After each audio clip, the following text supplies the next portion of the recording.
well met.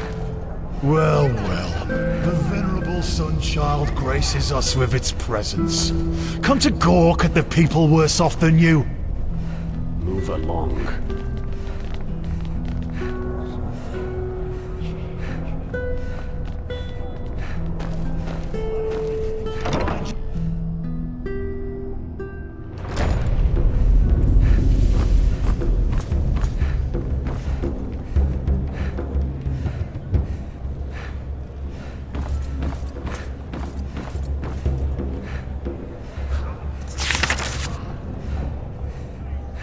Yes? Grandma Rosh's home for lost kittens. Honestly, if you need to ask, then you sure as fuck don't belong here. Go back to your bathing houses and galleries, sunchild. Ooh, how eloquent. You're from the surface, aren't you? No, don't say anything, I can tell. No cave dweller gets that much sun on his pretty face. So, you want to fight, huh? You're an arcanist, aren't you? That look in your eyes, the constant twitching of your fingers. Oh, I can tell. Well, why not? Been a while since someone threw fireballs through the pit. You do know that we're not doing tumbles down here, right? If you fight well, you can make a lot of money fighting here. But if you don't, well, you can imagine. Usually, yeah. Sometimes the loser pleads for mercy, but the crowd doesn't like it. Oh sure, sometimes they even come down here and read us quotes from the verses. Jokes aside, I couldn't care less about what the Order does or doesn't know. Down here, the rules are different. Well, for what it's worth, I don't particularly enjoy seeing some baby-faced boy have his head taken from his shoulders either. But these are the rules. And if the stakes weren't as high, everybody would join the party in hopes for treasure. And frankly, for some people, the pit offers a chance at something they wouldn't find elsewhere. The chance for a better life. But I don't think you, as a sun-child, would understand. Huh, alright. First of all, you'll need to sign this, though. If you can read and write, sign with your name. If not, with a cross.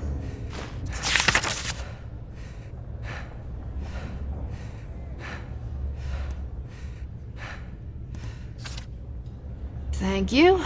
Then we can start right away. And, one more thing. I always found this a bit silly, but the crowd always wants a name they can shout to the ring when you're bashing someone's head in. You know, the fighter, the butcher, stuff like that. So, what do you want?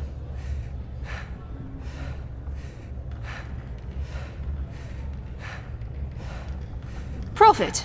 Well, let's hope you're as good at fighting as you are at prophesizing. Fair enough. If you want, you can dive right into the ring. There'll be a pack fight in a couple of hours.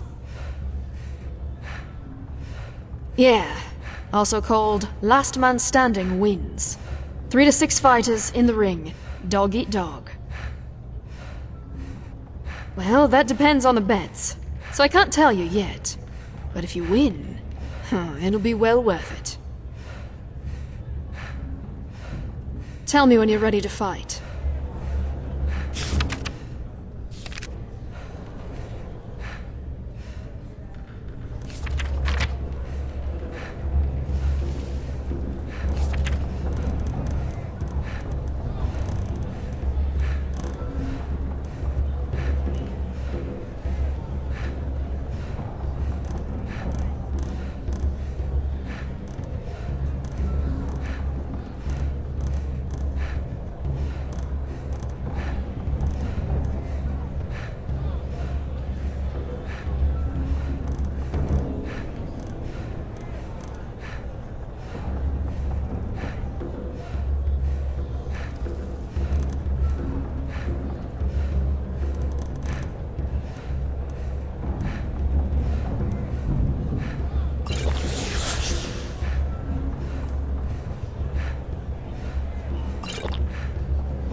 Yes?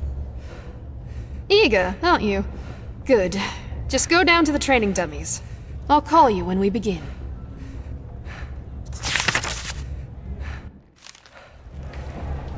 Mesdames and messieurs, a cordial welcome to the Dust Pit.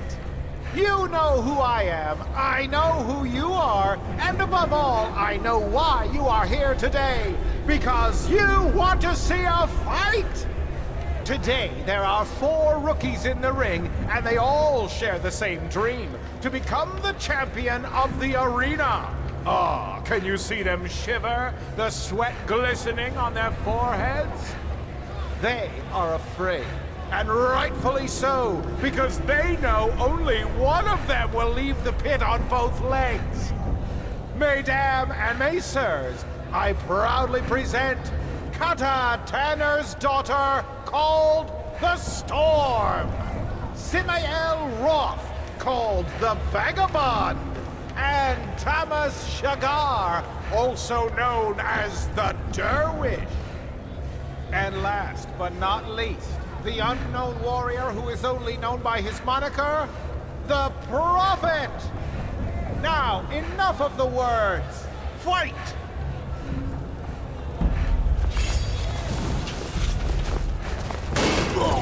Mr. Blazes, what a punch!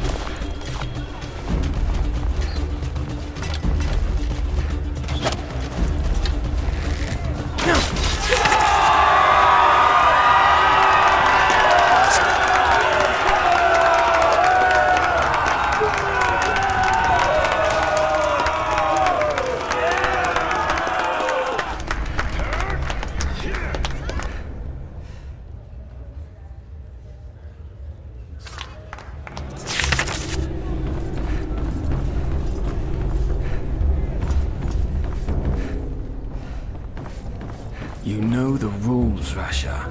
If we don't get the money until tomorrow, there will be consequences. So handle it. But... fine. I'll see what I can do. Good go. Relata Shera. Well fought.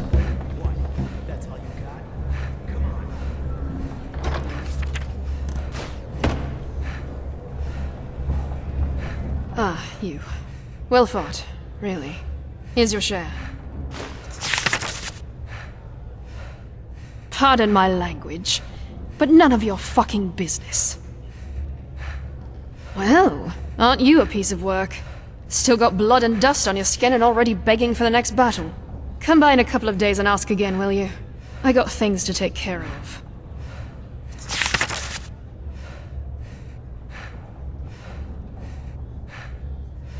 So long.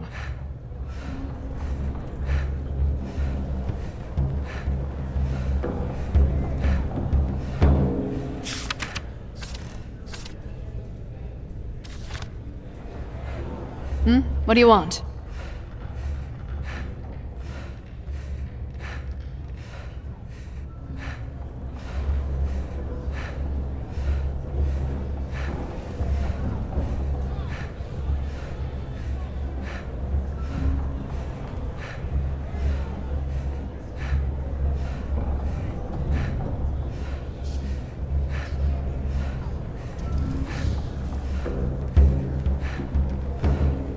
Ah, you've come at the right time.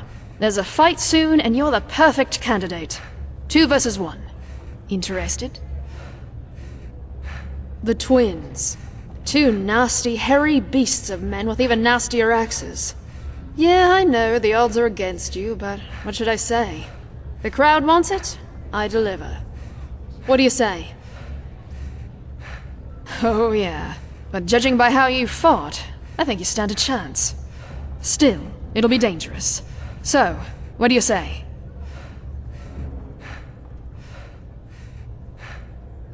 Bold words. All right, then go downstairs and warm up. I'll tell you when we're ready.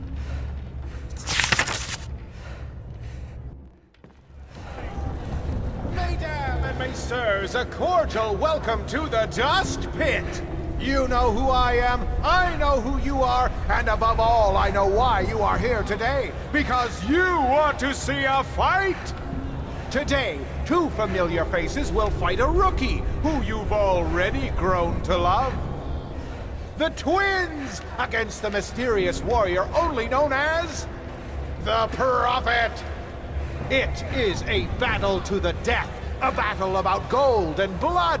Now enough of the words. Time to give you what you've all been waiting for. Warriors, fight!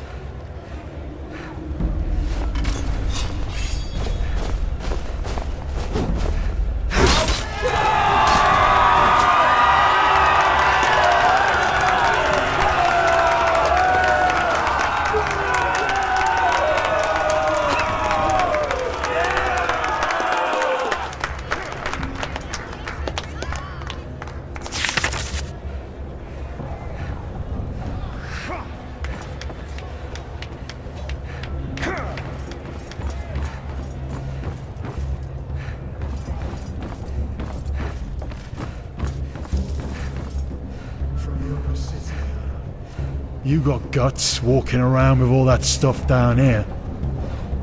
Come to bet. Talk to Russia.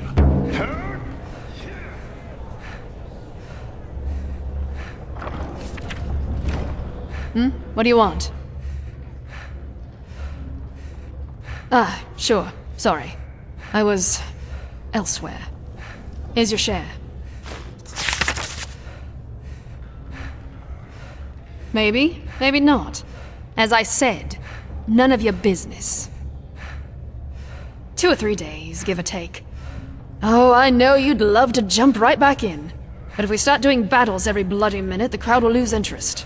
And money. Just swing by in a couple of days, alright? You'll get your fight.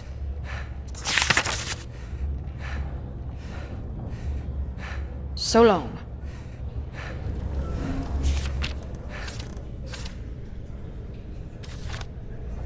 Yes?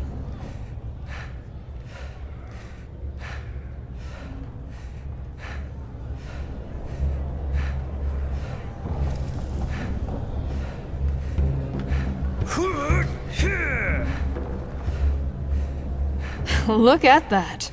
You have a talent for showing up when you're needed. You know that? There's a fight coming up, and I want you to participate. Gur Halnan. He's been fighting for a while now. A brute in heavy armor. With a couple of, how should I say, special techniques he picked up in his homeland, Arazil. I won't lie, he'll be a tough nut to crack. Alright, I'll wait. But don't take too long.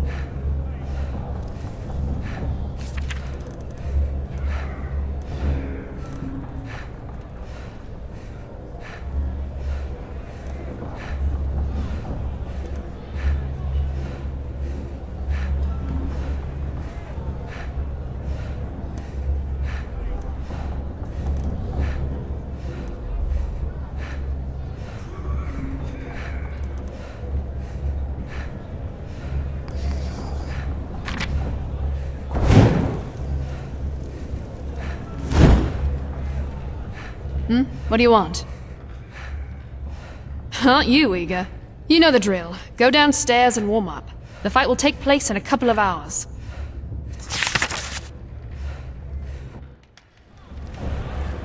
Mesdames and messieurs, a cordial welcome to the Dust Pit! You know who I am, I know who you are, and above all, I know why you are here today. Because you want to see a fight! Today, there is something special on the menu.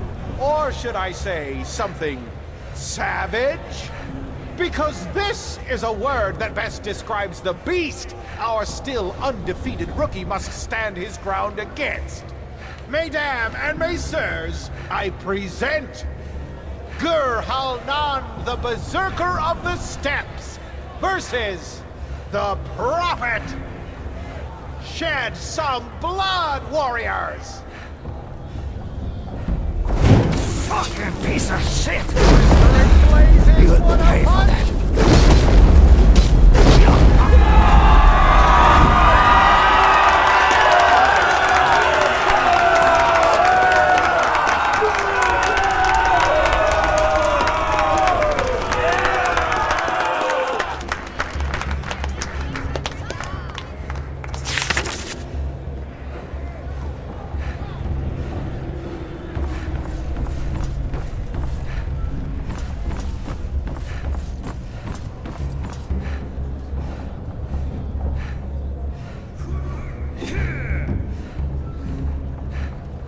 Not bad. I have to hand it to you. You're really starting to impress me. I didn't think you'd stand a chance against old Gurr. Kinda sad to see him gone, but he knew the risks. Here's your share. Come back in 2 days or so. So long.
What do you want?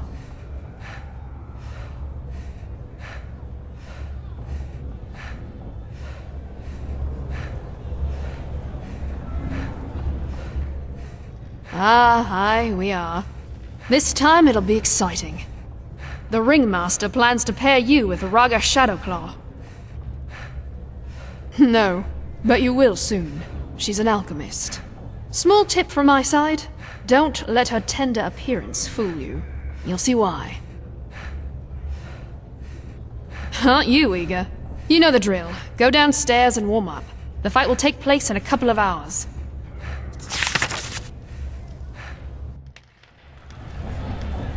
Mesdames and messieurs, a cordial welcome to the Dust Pit!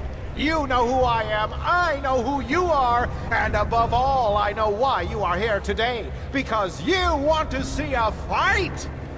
This is the fourth battle of the mysterious newcomer called the Prophet. But will it also be the last? Because this time we picked a special treat for him to feast on. Mesdames and messieurs, you came for blood, and you shall have it! Huh?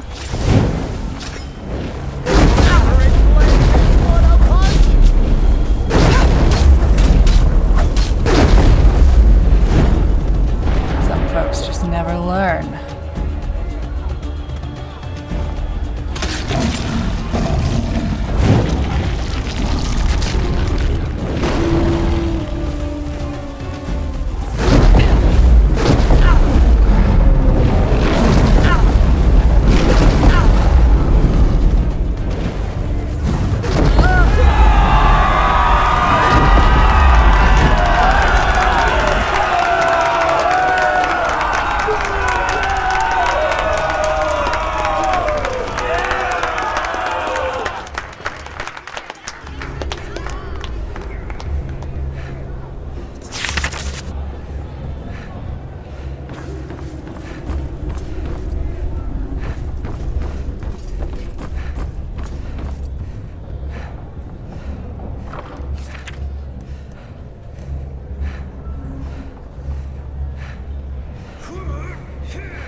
Look who's back!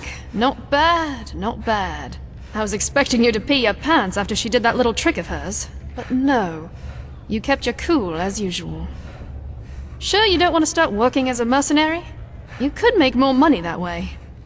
Either way, here's your pay.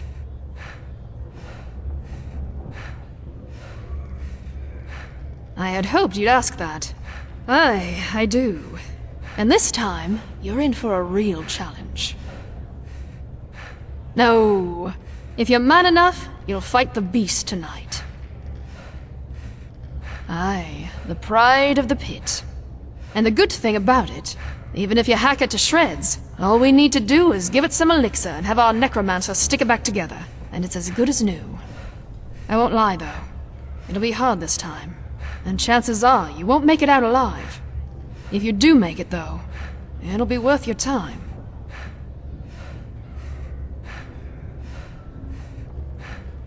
Something like that, aye. But let's not dwell on the details, shall we? All right, I'll wait. But don't take too long.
What do you want?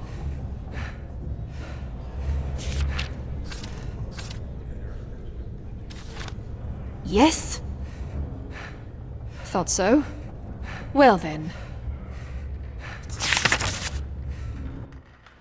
But can the Prophet also oppose the beast that's been soaking this soil in blood for decades? We shall see. Unleash the beast!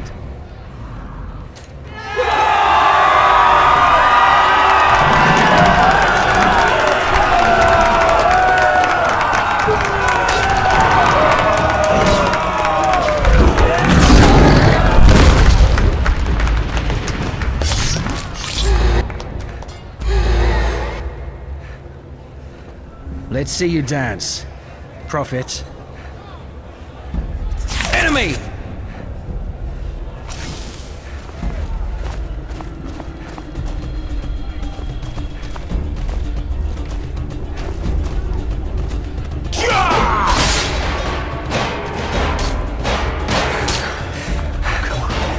You could do better than that.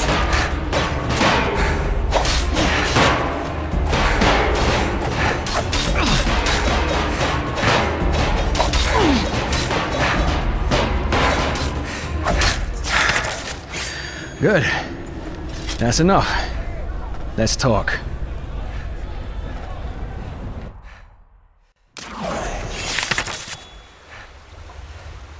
Fair enough. This is better. Forgive me my dramatic entrance.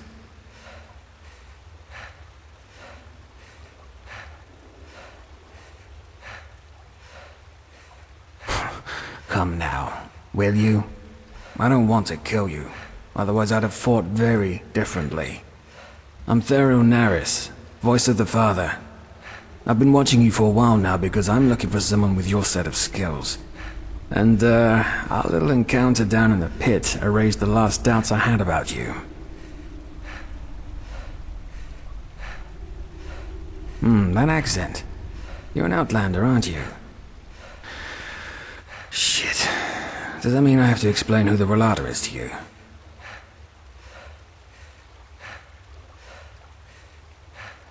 Right. The Relata is more than a bunch of criminals, though. But we'll get there. Regarding your original question, the voices are the military arm of the Relata. I'm sure you've seen some of us before. We come into play when a matter needs a strong hand to resolve itself. Indeed. Let me get straight to the point. I want to hire you for a mission. Well, you look like someone willing to slaughter other people in front of a gawking crowd for a handful of coins. At least that's what you did down there. Don't get me wrong, I don't judge. The pit fighters know what they're getting themselves into. But after what I saw you do down there, I concluded that you're willing to do a lot of things if the pay is right. Or am I wrong?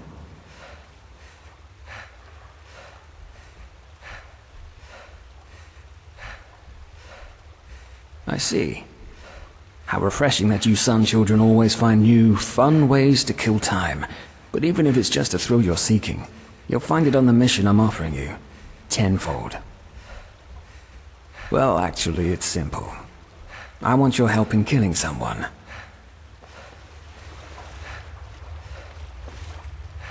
The father. Their leader, not mine.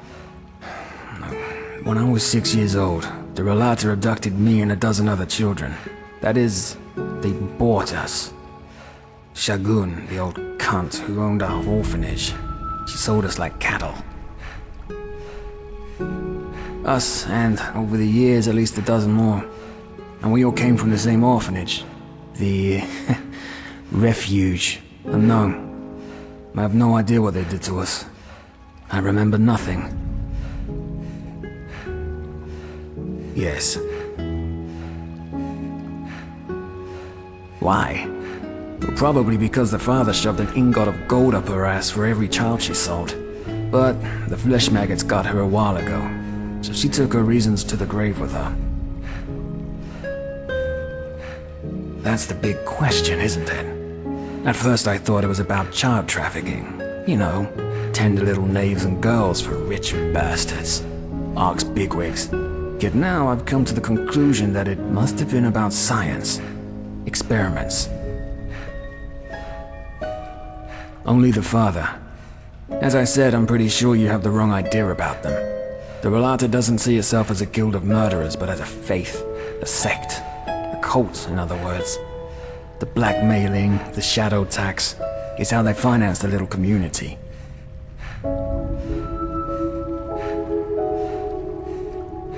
That the physical body is the worst thing that ever happened to man. It's a hull that needs to transcend. But we digress. If we're to work together, you'll soon have some rogue cultists telling you all this shit anyway. Kind of. After the father was done with us, he simply disposed of our corpses. This is also the first memory I have of that time after the abduction.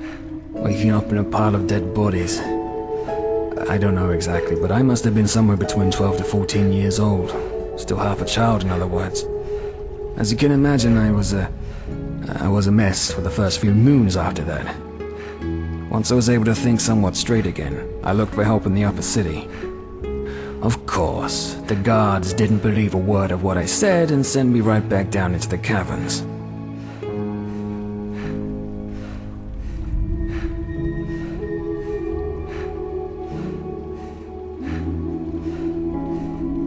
No. And frankly, it doesn't surprise me. I'm sure hundreds of ragged kids from the Undercity had come to them before, telling them horror stories about how much they suffered down there, only to get a bed and some food. Also, as you may have figured out by now, the Order doesn't have any power down here. The Relata controls the caves, and that's how it will stay. Many things are horrible. Still they happen. Correct. Let's put it this way. I came to realize that no matter how much I cursed and cried, nobody would come to my help. So I decided to take matters into my own hands. I taught myself how to survive and how to fight. And years later, I entered the dust pit for the first time. One of the voices saw how well I could fight and offered me to study the Relats. Their codex, their holy scripture, written by the Father himself. I shaved my head and became a scion, the lowest rank. The Father doesn't bother with most Relame, especially not with the scions. Also, when they discarded me, I was still a child. Now, I'm a man. 8 years ago. Revenge. Yes. I want this monster to pay for what he did to me and the others. And I want to make sure that it will never hurt anyone again. Ever. One of the core beliefs of the Relata concerns the Day of Transcendence. It's the day when every Relame who's ever proven him or herself worthy leaves their body to continue existing as an immortal, immaterial being. And they also believe that this day is imminent, since the Father found a way to achieve transcendence for himself and for his lambs. In the weeks to come, it will set out an expedition to the Frostcliff Mountains. Since this expedition will be an extremely dangerous undertaking, he will bring along almost a dozen of the best mercenaries available.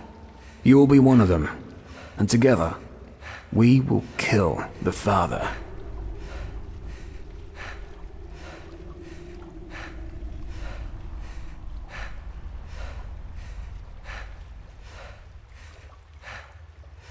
No, you either agree now, or the offer is off the table. I can't afford to lose any more time. Well, the Relata spent the last 2 years excavating an old temple that apparently was lost in the glacier for centuries. Now, according to the Father, this is where we'll find the key to achieve transcendence, but that's about all I know. Well, I can pay you 400 pennies now, and 800 more once the Father is dead. Also, think of all the riches that we'll find in the temple itself, or in the Relata's treasure chambers. It will be worth it. You can trust me on that. Well, let's put it this way. I took precautions. If you don't have the guts to help me, your choice, but believe me, if you do try to backstab me, you'll regret it. I'm telling you this because I need someone who knows how to kill. Better than the usual cutthroat you find down here. And you seem to be that someone. Also, never mind. As I said, you can fight. That's enough.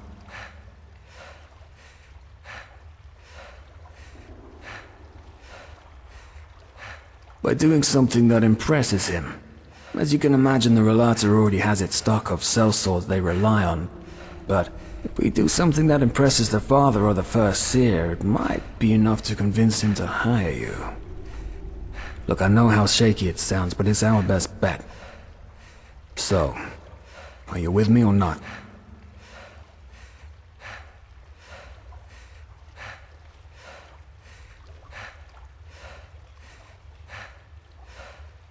Absolutely. Meet me at the Wailing Tree, 2 hours from now. Here. This'll help you get back to the Undercity in case you need to return to the surface before our meeting. Stay safe.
Isn't this nice?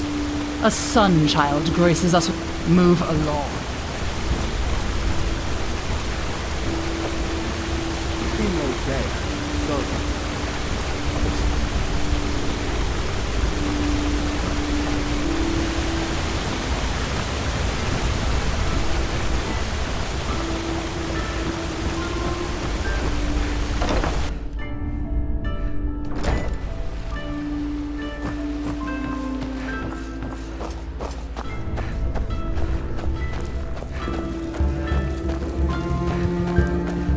Now you're quite...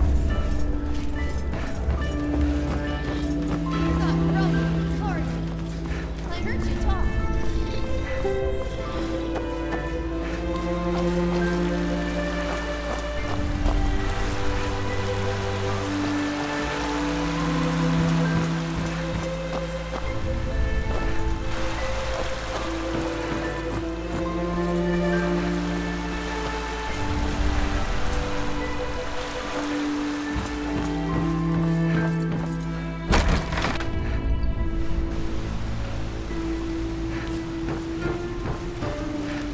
There you are. Ready?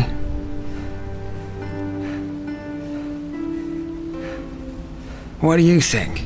Because we don't want to draw any attention. If somebody sees me walking around with you, it won't be the end of the world, but I don't want to cause unnecessary problems. Tree. Oh, yeah, sure. The people down here call it the Weeping Tree. They believe that the Black Guardian, once a year, fulfills one of the wishes they write onto these notes. Superstitious nonsense, of course. They might as well send their wishes to the Blue Island Coalition.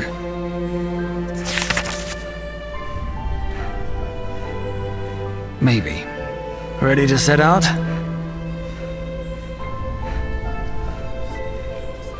What do you think? Because we don't want to draw any attention. First a question. Have you ever heard of the Night of the Blind Daughters? A massacre that took place 20 years ago. It was at the Farmer's Coast, around midsummer.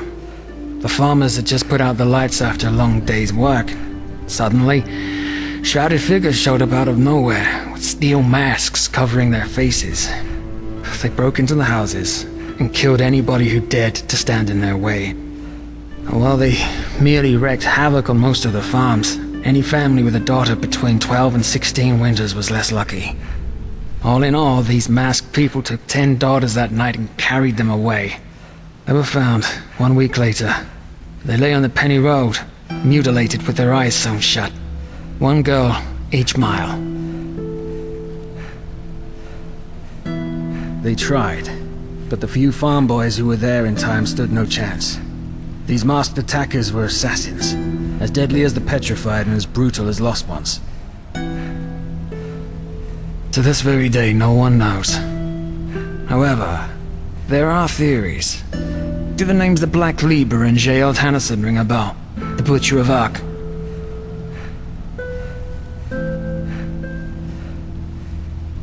Yes. The thing is, in this book he left behind, Tannerson claims to have been part of a cult called the Black Libra. Even nowadays there are still scholars that deny its existence, but according to Tannerson, they see themselves as some kind of counterbalancing power. They make sure that malice and sin, they don't gain the upper hand in this world, and that the scales of good and evil thus stay in balance. Well, this is where it gets bizarre. Normally, the Libra only kills people who have already sinned. Tyrants, rapists, murderers, and so on. Which is also why the attack on the Farmer's Coast didn't make any sense, and still doesn't for most people today. However, the father has a theory. Well, he does have an avid interest in them. Let's put it this way. He has dug up every little bit of information that there is. But we'll come to that later. According to the father, the Black Libra chooses their sinners through the dreams of some kind of holy child. The dreams are interpreted by the Libra's priests who extract the names and faces of evildoers from them. However, the child doesn't just see people who have already sinned. she also sees evil in its inception. Thus, the Libra might decide to kill a boy before he becomes a tyrant, or a girl before she gives birth to a murderer. I know, it sounds insane, but that's what it is. But apparently the Libra fully believes in this principle. The child is omniscient.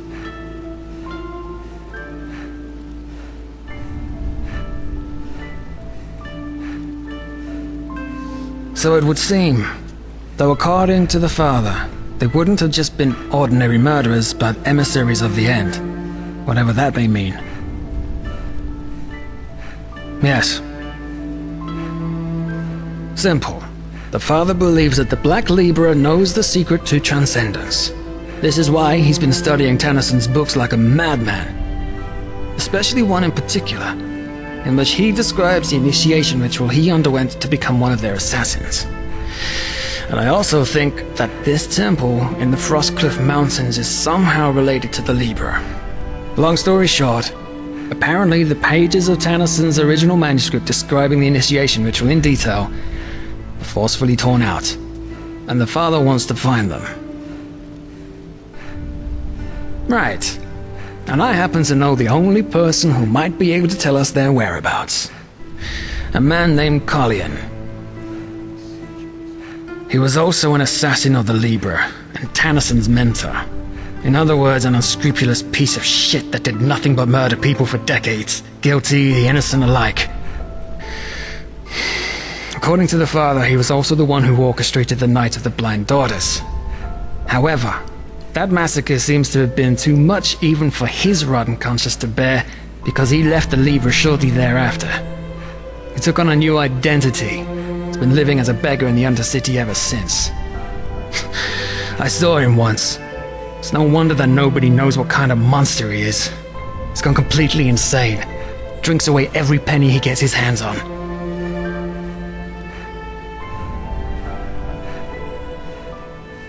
I have my sources. Let's leave it at that. Maybe, yes.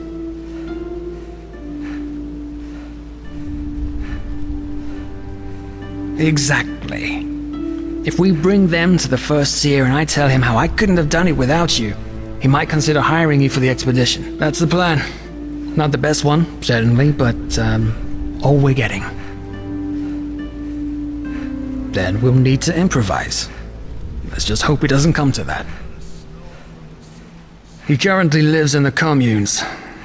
That is, if he isn't in some whore's bed in the Silver Cloud right now or getting hammered in the False Dog.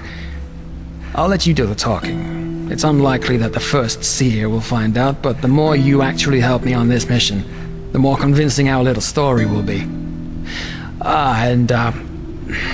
One more thing. Don't go easy on that scum. He might seem harmless now, but remember what he's done. And remember that those 10 mutilated girls on the Penny Road are just one more page in this man's book of sins.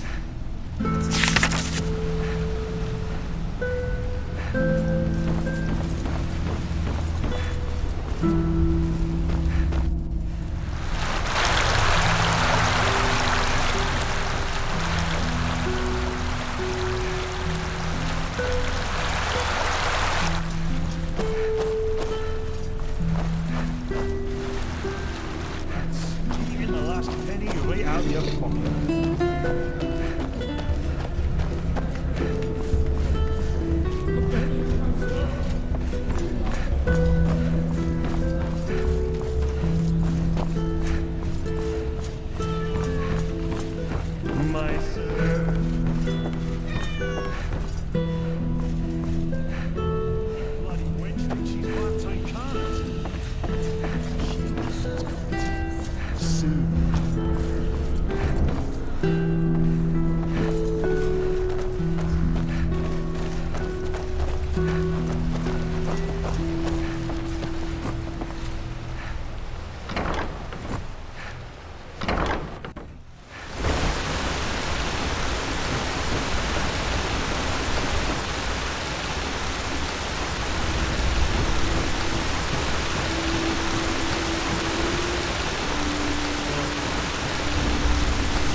Well, look at that.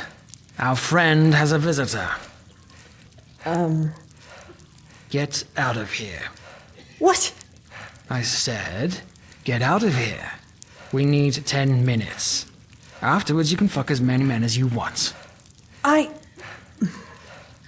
course, my lord. At once.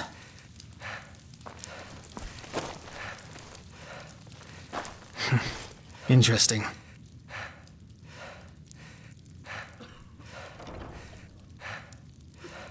Yes. Oh, I'll bring a bouquet of flowers next time. Never mind. Look at him. Pissed like a rat. A miracle he could even get it up. I sure as fuck don't want you to cuddle with him. And again, never forget what this man did. He may look pathetic, but that doesn't change the fact that he orchestrated the murder of 10 girls. Innocent girls.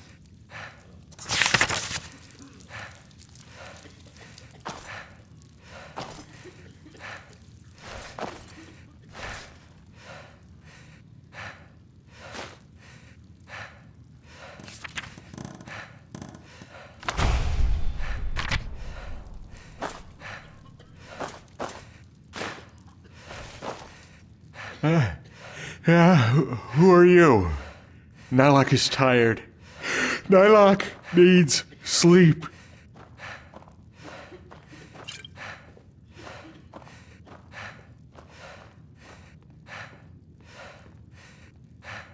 Kalian? No. Kalian is dead. You're talking to Nylok, his shadow. Why do you ask? Who are you? Oh, of course. Nylok understands. You remind him of Kalian when he still lived. So much anger in you, so much hatred. Kalian knew this feeling too well. This anger, this cold, rotten wrath. And then the dream came and showed him his calling. But he was so blind, he didn't see where the road led him. Only when those little flowers' corpses lay dead in the dust did he see what he had done, what he had become. Now Kalian has been punished. He's dead, and Nylok deserves to suffer for eternity.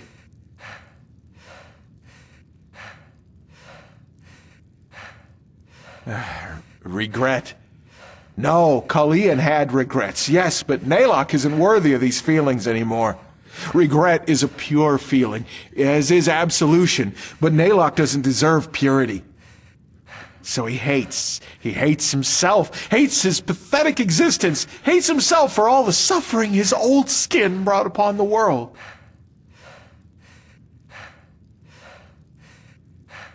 I told you! Because Nylok buried his old skin. The Libra doesn't care about Nylok. Why should they? He's vermin.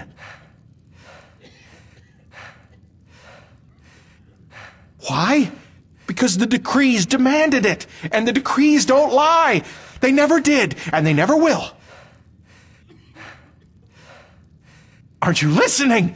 The decrees don't lie. Those little flowers had to die, because if they had not, something terrible would have happened. Kalian knew, Nylok still knows, but still, it broke him. All their pain, their tears, their suffering, their screams. It was too much to bear, even for him. The decrees never lie. How much?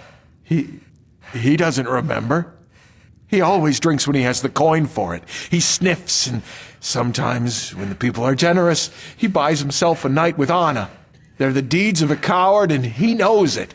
But the brandy, the dust, and Anna, they help him forget, help him ease the pain. Pages, Nylok doesn't know what you mean. Now please, go. Nylok is tired and needs to sleep. All right. Let me rephrase my friend's words. You stop playing confused oracle and fucking tell us what we want to know now. And then maybe, just maybe, we'll let you live. Are we clear? but Naylock just... Are we clear? Yes, sir. Naylock understands. Please forgive him. So, the pages. Yes, of course, the pages. Naylock remembers. Kalian tore them from Tannerson's book before the world could see them. How long? Years? Decades? He doesn't know. Kalian had a sense of time. Naylock doesn't. No! I told you! I told you! So why are you not listening? Kalian is dead! Don't you understand? He's dead, and Naylock buried him! Oh, no, he's sorry. Please don't hurt him. He will not raise his voice again. Look at him. He's gone completely insane. I'm guessing all this Naylock talk is a way for his brain to cope with the guilt. He's created a new persona without all the blood on his hands. That is, unless he's lying. What? Why? Why should Naylock lie? What? Why? Why should Naylock lie? Yes, of course. But tell me, what do you want with them? You won't be able to read them. Because they're written in the language of the Libra. Even Kalian couldn't read a single word of them. Isn't it obvious? Because something else guided Tannerson's hand when he wrote them.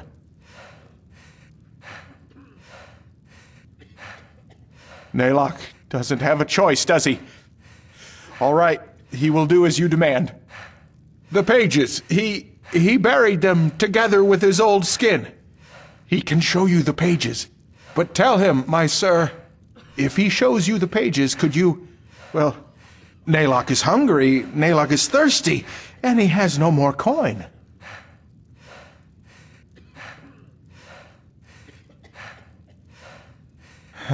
He understands. Fine. Come, follow.